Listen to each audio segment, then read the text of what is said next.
ತುಂಗಾ ತೀರ ನಿವಾಸಿನಿ ಶೃಂಗೇರಿ ಪುರವಾಸಿನಿ. ಶೃಂಗೇರಿಯು ಕರ್ನಾಟಕದ ಚಿಕ್ಕಮಗಳೂರು ಜಿಲ್ಲೆಯ ಪಶ್ಚಿಮ ಘಟ್ಟಗಳ ಮಡಿಲಿನಲ್ಲಿದೆ. ತುಂಗಾ ನದಿಯ ದಡದಲ್ಲಿದೆ. 8ನೇ ಶತಮಾನದ ಆದಿಶಂಕರಾಚಾರ್ಯರು ಸ್ಥಾಪಿಸಿರುವ 4 ಪ್ರಮುಖ ಮಠಗಳಲ್ಲಿ ಶೃಂಗೇರಿಯು ಪ್ರಥಮವಾದ ಮಠ. ಇಲ್ಲಿ ವಿದ್ಯಾದೇವತೆಯು ಜ್ಞಾನದೇವತೆಯೂ ಆದ ಸಾಕ್ಷಾತ್ ಸರಸ್ವತಿ ದೇವಿಯು ಶಾರದಾಂಬೆಯ ರೂಪದಲ್ಲಿ ನೆಲೆಸಿದ್ದಾಳೆ. ಇಲ್ಲಿ ಬದ್ಧ ವೈರಿಗಳು ಮಿತ್ರರಾಗುವ ಒಂದು ಅದ್ಭುತವಾದ ಸ್ಥಳ. ಮಕ್ಕಳ ಅಕ್ಷರಾಭ್ಯಾಸಕ್ಕೆ ಹೇಳಿ ಮಾಡಿಸಿರುವ ಸ್ಥಳ. ಫ್ರೆಂಡ್ಸ್, ಈ ವಿಡಿಯೋ ಮೂಲಕ ನಾನು ನಿಮಗೆ ಶೃಂಗೇರಿಯ ಬಗ್ಗೆ ಸಂಪೂರ್ಣ ಮಾಹಿತಿ ನೀಡ್ತೀನಿ. ಇಲ್ಲಿನ ಪ್ರಾಚೀನ ಕಥೆ, ಧಾರ್ಮಿಕ ಮಹತ್ವ, ಇಲ್ಲಿ ಅಕ್ಷರಾಭ್ಯಾಸದ ವಿವರಗಳು, ಪೂಜಾ ವಿಧಿವಿಧಾನಗಳು, ಪೀಠಾಧಿಪತಿಗಳ ಆಶ್ರಮ, ತುಂಗಾ ನದಿಯ ಸೊಬಗು, ಹೀಗೆ ಎಲ್ಲ ವಿಷಯಗಳನ್ನು ತಿಳಿದುಕೊಳ್ಳೋಣ ಬನ್ನಿ.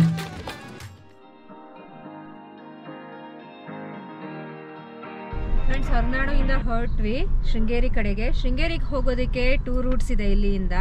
ಒಂದು ದೇವಸ್ಥಾನದ ಹಿಂಭಾಗ, ಅದು ಯೂಶಲಿ ಯಾರು ಪ್ರಿಫರ್ ಮಾಡಲ್ಲ. ಈಗ ರೂಟ್ ಚೆನ್ನಾಗಿದೆ ಅಂತ ಇಲ್ಲೊಬ್ರು ಹೇಳಿದ್ರು, ಸೊ ಟ್ರೈ ಮಾಡೋಣ ಅಂತ ಹೋಗ್ತಾ ಇದೀವಿ. ಇದು ಸ್ವಲ್ಪ ಶಾರ್ಟ್ ಕಟ್ ಇದು. ಇನ್ನೊಂದು ರೂಟ್ ಬಂದು ಕುದುರೆಮುಖ ಮೇಲೆ ಹೋಗೋದು, ಅದು ರೆಗ್ಯುಲರ್ ರೂಟ್. ಎಲ್ಲರೂ ಅದನ್ನೇ ಪ್ರಿಫರ್ ಮಾಡ್ತಾರೆ. ಇವಾಗ ನೋಡೋಣ, ಇಲ್ಲಿ ನೇಚರ್ ಚೆನ್ನಾಗಿರುತ್ತೆ, ಬ್ಯೂಟಿಫುಲ್ ಆಗಿರುತ್ತೆ ಅಂತ ಈ ಕಡೆ ಬರ್ತಾ ಇದೀವಿ. ವೆಸ್ಟರ್ನ್ ಘಾಟ್ಸ್ ಎಂಜಾಯ್ ಮಾಡೋಣ ಬನ್ನಿ. All set to go. Hi. ಈ ಸೈಡ್ 41 ಕಿಲೋಮೀಟರ್ಸ್ ಇದೆ ಹೊರನಾಡುವಿಂದ ಶೃಂಗೇರಿ. ಮತ್ತೊಂದು ಕುದುರೆಮುಖ ಸೈಡ್ ಇಂದ ಹೋದ್ರೆ 67 ಕಿಲೋಮೀಟರ್ಸ್ ಇದೆ. 2 ಕಿಲೋಮೀಟರ್ಸ್ ರೋಡ್ ಚೆನ್ನಾಗಿತ್ತು. ಸ್ವಲ್ಪ ಅಲ್ಲಿ ಇಲ್ಲಿ ಕನ್ಸ್ಟ್ರಕ್ಷನ್ಸ್ ಆಗ್ತಿದೆ, ಬಟ್ ರೋಡ್ ಚೆನ್ನಾಗಿತ್ತು. ಟರ್ನ್ ಆದ ನಂತರ ರೋಡ್ ಇಲ್ಲಿವರೆಗೂ ಚೆನ್ನಾಗಿ ಕಾಣ್ತಿಲ್ಲ, ಎಲ್ಲ ಕಿತ್ತೋಗಿದೆ ರೋಡ್. ಇಲ್ಲಿ ನೋಡ್ಬೇಕು ಈ 17 ಕಿಲೋಮೀಟರ್ಸ್ ಹೀಗೆ ಕಂಟಿನ್ಯೂ ಆಗುತ್ತಾ ಇಲ್ವಾ ಅಂತ. ಫ್ರೆಂಡ್ಸ್, ಒಂದು ಜಸ್ಟ್ 2 ಕಿಲೋಮೀಟರ್ಸ್ ಮಾತ್ರನೇ ಆ ಥರ ರೋಡ್ ಇರೋದು. ಅದ್ರಲ್ಲಿ 1 ಕಿಲೋಮೀಟರ್ ರೋಡ್ ಚೆನ್ನಾಗಿಲ್ಲ, ಇನ್ನು 1 ಕಿಲೋಮೀಟರ್ ಚೆನ್ನಾಗಿದೆ. ಈಗ ನಾವು ರೆಗ್ಯುಲರ್ ಶೃಂಗೇರಿ ರೋಡ್ಗೆ ಕನೆಕ್ಟ್ ಆಗೋಗಿದ್ದೀವಿ. ರೀಚ್ ಆದ್ವಿ.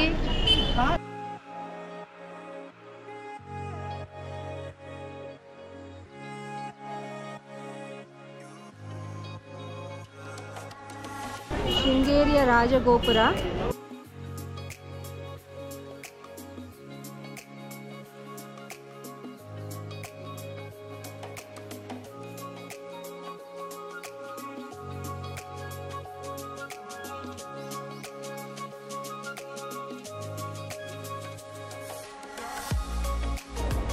ನಮಸ್ಕಾರ ಸ್ನೇಹಿತರೆ, ನಿಮ್ಮ ಚಾನೆಲ್ ಸಂಚಾರಿಗೆ ನಿಮಗೆಲ್ಲರಿಗೂ ಸ್ವಾಗತ.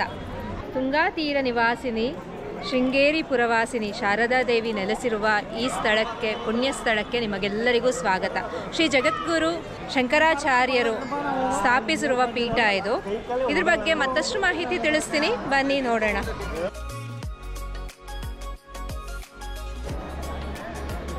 ಫ್ರೆಂಡ್ಸ್, ಇಲ್ಲಿಯ ಸೇವೆಗಳು ಸುಪ್ರಭಾತ ಸೇವೆ, ಸ್ವರ್ಣ ಪುಷ್ಪ ಸೇವೆ, ಸರಸ್ವತಿ ಪೂಜೆ, ಅರ್ಚನೆ, ಇವೆಲ್ಲ ಇತರ ಸೇವೆಗಳಿರುತ್ತೆ ಇಲ್ಲಿ. ಅಯೋಧ್ಯ ರಾಮ ಮಂದಿರ ಮಾಡೆಲ್ ಇಟ್ಟಿದ್ದಾರೆ ಇಲ್ಲಿ. ಫ್ರೆಂಡ್ಸ್, ಇಲ್ಲಿ ಸೇವಾ ರೆಸಿಪ್ಟ್ ಕೌಂಟರ್. ಇಲ್ಲಿ ಸೇವಾ ರೆಸಿಪ್ಟ್ಸ್ ತಗೊಂಡ್ರೆ ಆ ಕಡೆ ಆ ಸೈಡ್ ಪ್ರಸಾದ ಕೊಡ್ತಾರೆ.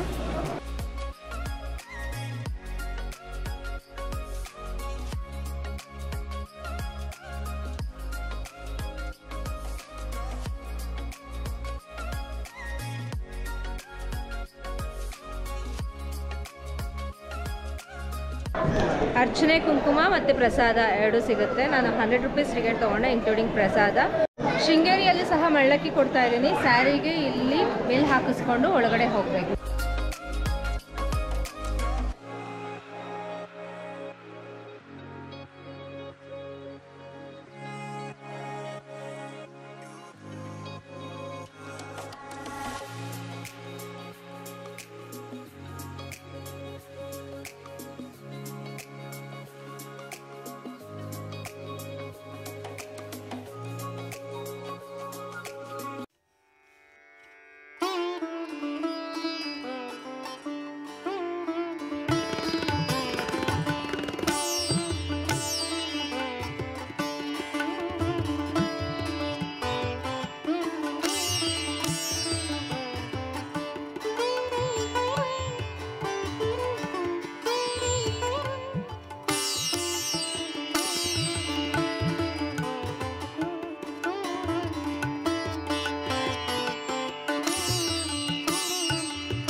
ಈ ಶೃಂಗೇರಿ ಶಾರದಾ ಪೀಠ 1200 ವರ್ಷದ ಹಿಂದಿಂದು. ಇದಕ್ಕೆ ಒಂದು ಇತಿಹಾಸ ಇದೆ ಫ್ರೆಂಡ್ಸ್. ಇದು ಸ್ಥಾಪಿಸಿದ್ದು ಜಗದ್ಗುರು ಶಂಕರಾಚಾರ್ಯರು. ಶಂಕರಾಚಾರ್ಯ ಇಡೀ ಭಾರತವನ್ನೇ ಸುತ್ತಾಡ್ಬಿಟ್ಟಿದ್ದಾರೆ. ಆದರೆ ಇಲ್ಲಿ ಸ್ಥಾಪಿಸಬೇಕಾದ ಮೇನ್ ರೀಸನ್ ಒಂದಿದೆ. ಏನಂದರೆ ಕಾಶ್ಮೀರದಲ್ಲಿರುವ ಶಾರದಾ ಪೀಠ ಹಿಂದೂಗಳ ವೇದಗಳಿಗೆ ಮುಖ್ಯವಾದ ಸ್ಥಳ. ಅಲ್ಲಿಗೆ ಶಂಕರಾಚಾರ್ಯ ಭೇಟಿ ನೀಡಿದ್ರಂತೆ. ಅಲ್ಲಿಗೆ ದೇಶ ವಿದೇಶಗಳಿಂದ ವೇದಾಭ್ಯಾಸ ಮಾಡಲು ಬರ್ತಿದ್ರಂತೆ ಎಲ್ಲರೂ. ಇವರು ಶಂಕರಾಚಾರ್ಯ ಇದನ್ನು ನೋಡಿ ನಮ್ಮ ಭಾರತದಲ್ಲಿ ನಾವು ಯಾಕೆ ಈ ಥರ ಪೀಠ ಸ್ಥಾಪನೆ ಮಾಡಬಾರ್ದು ಅನ್ನೋ ಯೋಚನೆ ಅವರಿಗೆ ಬಂತು. ಕಾಶ್ಮೀರದ ಪೀಠದಿಂದ ಪ್ರೇರಣೆಗೊಂಡ ಶಂಕರಾಚಾರ್ಯರು ಭಾರತಕ್ಕೆ ಬಂದು ಇಲ್ಲಿ 4 ಪೀಠಗಳನ್ನು 4 ದಿಕ್ಕಿನಲ್ಲಿ ಸ್ಥಾಪಿಸಿದ್ರಂತೆ. 4 ಅದ್ವೈತ ಪೀಠಗಳು. ನಮಗೆ 4 ವೇದಗಳಿದೆ ಅಲ್ವಾ, 4 ಅದ್ವೈತ ಪೀಠಗಳು ಯಾವ್ಯಾವುದು ಅಂದರೆ ಗೋವರ್ಧನ ಮಠ್ ಇನ್ ಪೂರಿ, ಅದು ಬಂದು ಋಗ್ವೇದ. ಕಾಳಿಕಾ ಮಠ್ ಇನ್ ಗುಜರಾತ್, ಅದು ಬಂದು ಸಾಮವೇದ. ಜ್ಯೋತಿರ್ಮಠ್ ಇನ್ ಉತ್ತರಾಖಂಡ್, ಅದು ಬಂದು ಅಥರ್ವಣ ವೇದ. ಮತ್ತೆ ಶಾರದಾ ಮಠ್ ಇನ್ ಶೃಂಗೇರಿ, ಇದು ಬಂದು ಯಜುರ್ವೇದ. ಈ 4 ಅದ್ವೈತಗಳನ್ನು 4 ದಿಕ್ಕಿನಲ್ಲಿ ಶಂಕರಾಚಾರ್ಯರು ಸ್ಥಾಪಿಸಿದ್ರು.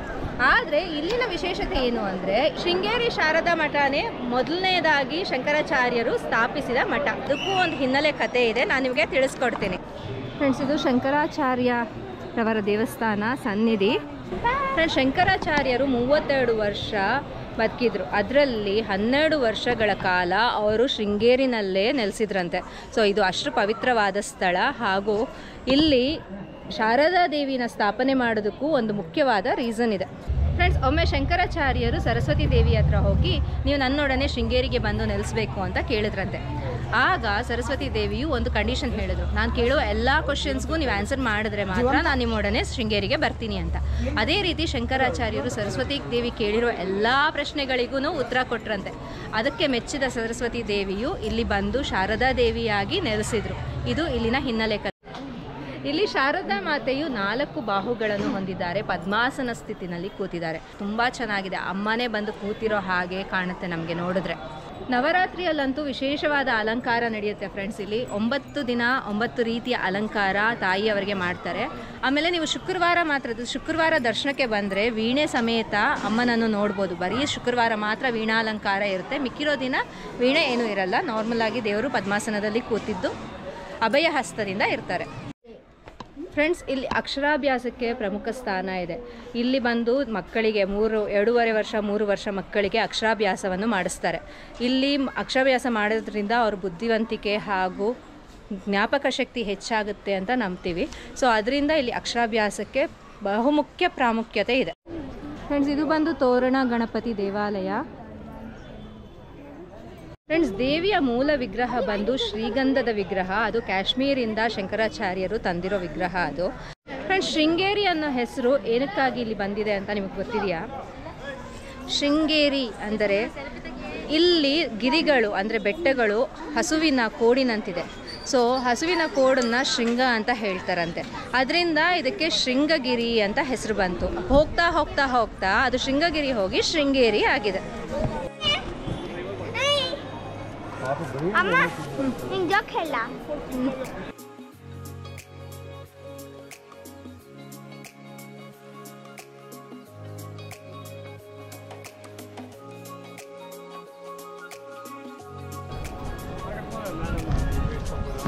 ಫ್ರೆಂಡ್ಸ್, ಇದು ಬಂದು ಶ್ರೀ ವಿದ್ಯಾಶಂಕರ ದೇವಸ್ಥಾನ. ಇದು 14ನೇ ಶತಮಾನದ ಹಿನ್ನೆಲೆ ದೇವಸ್ಥಾನ. ಶಾರದಾ ಪೀಠಕ್ಕಿಂತ ಮುಂಚೆನೇ ಇದು ಬಂದಿರೋ ದೇವಸ್ಥಾನ ಇದು. ಇದನ್ನು ನಿರ್ಮಿಸಿದವರು ಜಗದ್ಗುರು ವಿದ್ಯಾರಣ್ಯರವರು. ಜಗದ್ಗುರು ವಿದ್ಯಾರಣ್ಯ ಯಾರು? ವಿದ್ಯಾರಣ್ಯರವರು ವಿಜಯನಗರ ಸಾಮ್ರಾಜ್ಯದ ಸ್ಥಾಪಕರಾದ ಹರಿಹರ ಮತ್ತು ಬುಕ್ಕ ಮಾರ್ಗದರ್ಶಕರಾದರು. ವಿಜಯನಗರ ಸಾಮ್ರಾಜ್ಯದ ಸ್ಥಾಪನೆಗೆ ಅವರು ಮುಖ್ಯ ಕಾರಣವಾದವರಂತೆ. ಸೊ ಅವ್ರು ಬಂದು ಇಲ್ಲಿ ವಿದ್ಯಾಶಂಕರ ದೇವಾಲಯವನ್ನು ನಿರ್ಮಿಸಿದವರು. ಫ್ರೆಂಡ್ಸ್, ಈ ದೇವಾಲಯಕ್ಕೆ 12 ಪಿಲ್ಲರ್ಗಳಿದೆ, 12 ಕಂಬಗಳಿದೆ.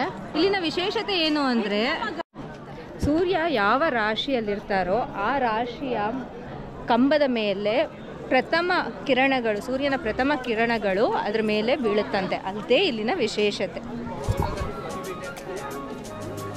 14ನೇ ಶತಮಾನದಲ್ಲೇ ಎಷ್ಟು ಚೆನ್ನಾಗಿ ಕನ್ಸ್ಟ್ರಕ್ಷನ್ ಮಾಡಿದ್ದಾರೆ ನೋಡಿ ಫ್ರೆಂಡ್ಸ್. ಆರ್ಕಿಟೆಕ್ಚರ್ ಅಂತೂ ತುಂಬ ಚೆನ್ನಾಗಿ ಮಾಡಿದ್ದಾರೆ.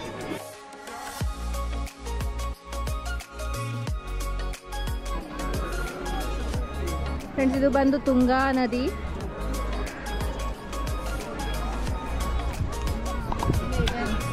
ತುಂಗಾ ನದಿಯನ್ನು ದಾಟೋದಕ್ಕೆ ಒಂದು ಸೇತುವೆ ಇದೆ. ಈ ಸೇತುವೆ ದಾಟಿ ಆ ಕಡೆ ಹೋದರೆ ಗುರುಗಳನ್ನ ದರ್ಶನ ಮಾಡ್ಕೊಬೋದು. ಗುರುಗಳ ಆಶ್ರಮ ಇದೆ, ನೋಡೋಣ. ಈಗ ಓಪನ್ ಇದೆ ಇವತ್ತು, ನೋಡೋಣ.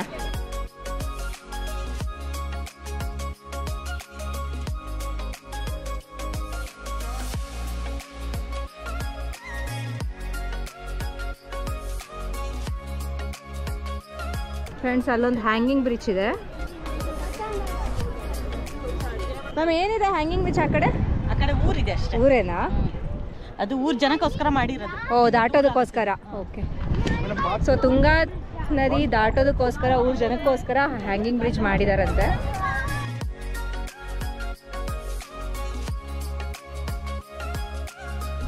ಈ ಇನ್ನೊಂದು ದಡದಲ್ಲಿ ಜಗದ್ಗುರು ವಾಸಿಸುತ್ತಾರೆ. ಈಗ ಇಲ್ಲಿ 36ನೇ ಪೀಠಾಧಿಪತಿಯಾಗಿ ಭಾರತೀ ತೀರ್ಥ ಸ್ವಾಮೀಜಿಯವರು ಇದ್ದಾರೆ. ಶಂಕರಾಚಾರ್ಯರವರ ನುಡಿ ಮಾತುಗಳನ್ನು ಇಲ್ಲಿ ಹಾಕಿದ್ದಾರೆ.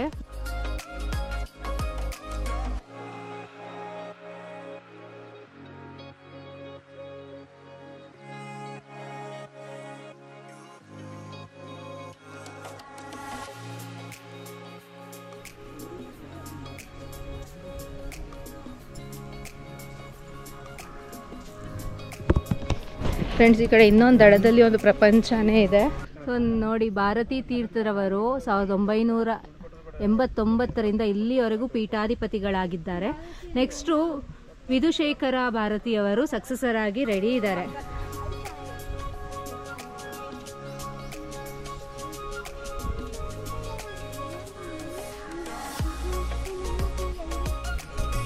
ಫ್ರೆಂಡ್ಸ್, ಇಲ್ಲಿ ಬಂದು 33, 34 ಹಾಗೂ 35ನೇ ಪೀಠಾಧಿಪತಿಗಳು ದೇವರಲ್ಲಿ ಐಕ್ಯದ ನಂತರ ಸಮಾಧಿಗಳನ್ನು ಇಲ್ಲಿ ನಿರ್ಮಿಸಿದ್ದಾರೆ.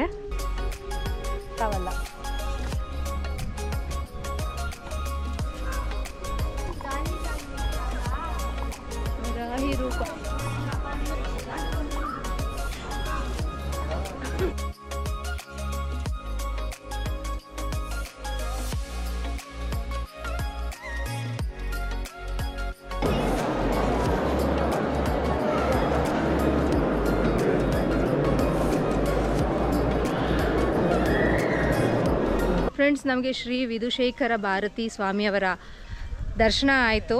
ನಾವು ಟಿ ವಿನಲ್ಲಿ ಏನು ನೇರ ಪ್ರಸಾರ ನೋಡ್ತೀವಿ, ಅದು ಈ ಜಾಗದಿಂದನೇ ನೇರ ಪ್ರಸಾರ ಮಾಡೋದು. ನಾವು ಸಾಕಷ್ಟು ಸಲ ನೋಡಿರ್ಬೋದಲ್ಲ, ಶ್ರೀ ಭಾರತೀ ತೀರ್ಥದವರು ತಾಯಿಗೆ ಪೂಜೆ ಮಾಡೋದನ್ನು, ಅದು ಈ ಸ್ಥಳದಿಂದ ಲೈವ್ ಪ್ರೋಗ್ರಾಮ್ ಕೊಡೋದು. ಸೊ ಈಗ ನಮಗೆ ವಿಧುಶೇಖರ ಭಾರತೀಯ ಸ್ವಾಮೀಜಿಯವರ ದರ್ಶನ ಆಯಿತು. ಇವರು ಬಂದು 37ನೇ ಪೀಠಾಧಿಪತಿಯಾಗಿ ನೇಮಿಸಲಾಗಿದೆ.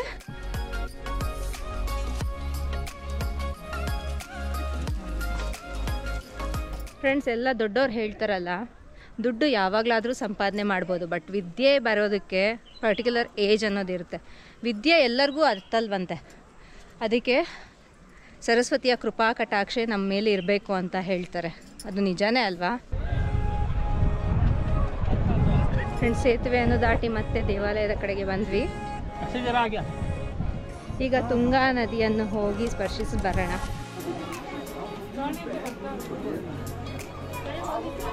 ಫ್ರೆಂಡ್ಸ್, ಈ ಸ್ಥಳದಲ್ಲಿ ಒಂದು ವಿಶೇಷವಾದ ವಿಷಯ ಏನಂದರೆ, ಬದ್ಧ ಶತ್ರುಗಳು ಮಿತ್ರರಾಗ್ತಾರಂತೆ. ಅದು ಈ ಸ್ಥಳದ ಇಂಪಾರ್ಟೆನ್ಸ್ ಅಂತ ಹೇಳ್ತಾರೆ.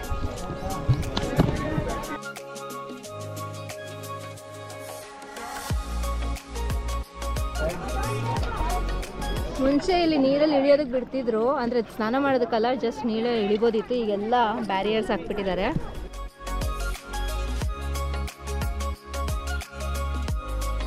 ಫ್ರೆಂಡ್ಸ್, ಇಲ್ಲಿ ಒಂದು ಹೇಳ್ತಾರೆ ಏನಂದರೆ, ಇಲ್ಲೊಂದು ದೊಡ್ಡ ಫಿಶ್ಗೆ ಮೂಗುತ್ತಿ ಇಟ್ಟಿದ್ದಾರಂತೆ. ಆ ಮೂಗುತ್ತಿ ಇಟ್ಟಿರೋ ಮೀನು ನಮಗೆ ಕಾಣಿಸಿದ್ರೆ ಅದೃಷ್ಟ ಅಂತ ಹೇಳ್ತಾರೆ. ಇಲ್ಲಿವರೆಗೂ ಕಾಣಿಸ್ಲಿಲ್ಲ ನಮಗೆ. ಕಾಣಿಸ್ತಾ? ಎಲ್ಲಿ?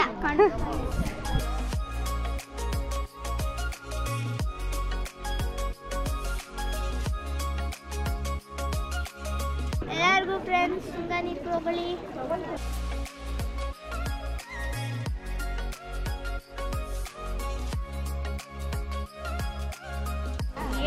ಕಪ್ಪೆ ಶಂಕರ.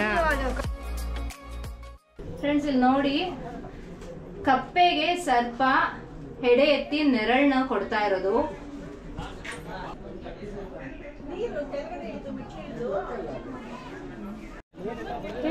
ಫ್ರೆಂಡ್ಸ್, ಒಂದಿನ ಶಂಕರಾಚಾರ್ಯರು ಪೀಠ ಎಲ್ಲಿ ಸ್ಥಾಪನೆ ಮಾಡಬೇಕು ಪ್ರಥಮವಾಗಿ ಅಂತ ಸರ್ಚ್ ಮಾಡ್ತಾ ಇದ್ರಂತೆ ಪ್ಲೇಸ್ನ. ಆಗ ಅವರು ಈ ತುಂಗಾ ತೀರಕ್ಕೆ ಬರ್ತಾರೆ. ಈ ತುಂಗಾ ತೀರದಲ್ಲಿ ಅವರೊಂದು ಅದ್ಭುತವಾದ ದೃಶ್ಯ ನೋಡ್ತಾರಂತೆ. ಒಂದು ಮಧ್ಯಾಹ್ನ ಉರಿ ಬಿಸಿಲಲ್ಲಿ ಕಪ್ಪೆ ಒಂದು ಪ್ರಸವ ವೇದನೆ ತುಂಬಾ ಕಷ್ಟಪಡ್ತಿತ್ತಂತೆ.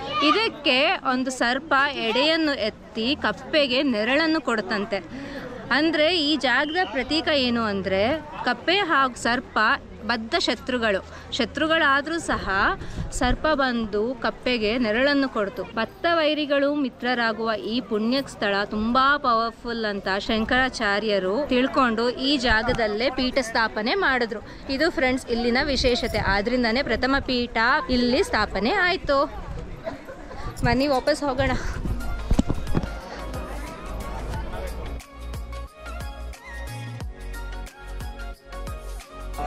Hi ma'am. Hello. We see your YouTube channel. Thank you so much. Nice, ಚೆನ್ನಾಗಿ ಬರ್ತಿದೆ. Thank you. Congratulations for completing that North India trip. Nepal ಆಯ್ತು ಸಕ್ಸಸ್ಫುಲಿ. ಫ್ರೆಂಡ್ಸ್ ಎಲ್ಲರೂ ಸಬ್ಸ್ಕ್ರೈಬ್ ಆಗಿಬಿಟ್ಟಿದ್ದಾರೆ. ಬಟ್ ನಾವು ಮಾಡೋಣ ಅಂತಿದ್ದೀವಿ. So it was useful for us, especially that last part, budget part you did ನಾ, that was very useful. It's just so active, especially she bumping. Come ready. ನನ್ನ video ಮಾಡಿದ್ದಕ್ಕೂ ಸಾರ್ಥಕ ಅನಿಸುತ್ತೆ. ನೀವೆಲ್ಲ ನನ್ನ ರೆಕಗ್ನೈಸ್ ಮಾಡಿದಾಗ ನಮ್ಮ ಫ್ಯಾಮಿಲಿನಲ್ಲಿ ಯಾರೊಬ್ಬರನ್ನ ನೋಡಿದ್ರು ಬಂದು ಮಾತಾಡಿಸ್ತಿದ್ದಾರೆ, ನೀವು ನೇಪಾಳ ಅವರಲ್ವಾ, ನೇಪಾಳಿಂದ ಬಂದ್ರಲ್ವಾ ಅಂತ. ತುಂಬ ಖುಷಿ ಕೊಡ್ತಿದೆ. ದೇವ್ರ ದರ್ಶನ ಆಯಿತು. ಈಗ ಅನ್ನಪ್ರಸಾದ ಸ್ವೀಕರಣೆಗೆ ಹೋಗ್ತಾ ಇದ್ದೀವಿ. ಇಲ್ಲಿ ಶೃಂಗೇರಿನಲ್ಲಿ ಸಹ ಮಧ್ಯಾಹ್ನ ಮತ್ತು ರಾತ್ರಿ ಊಟ ಅನ್ನದಾನ ಇದೆ. ಇದು ಬಂದು ಡೈನಿಂಗ್ ಹಾಲ್.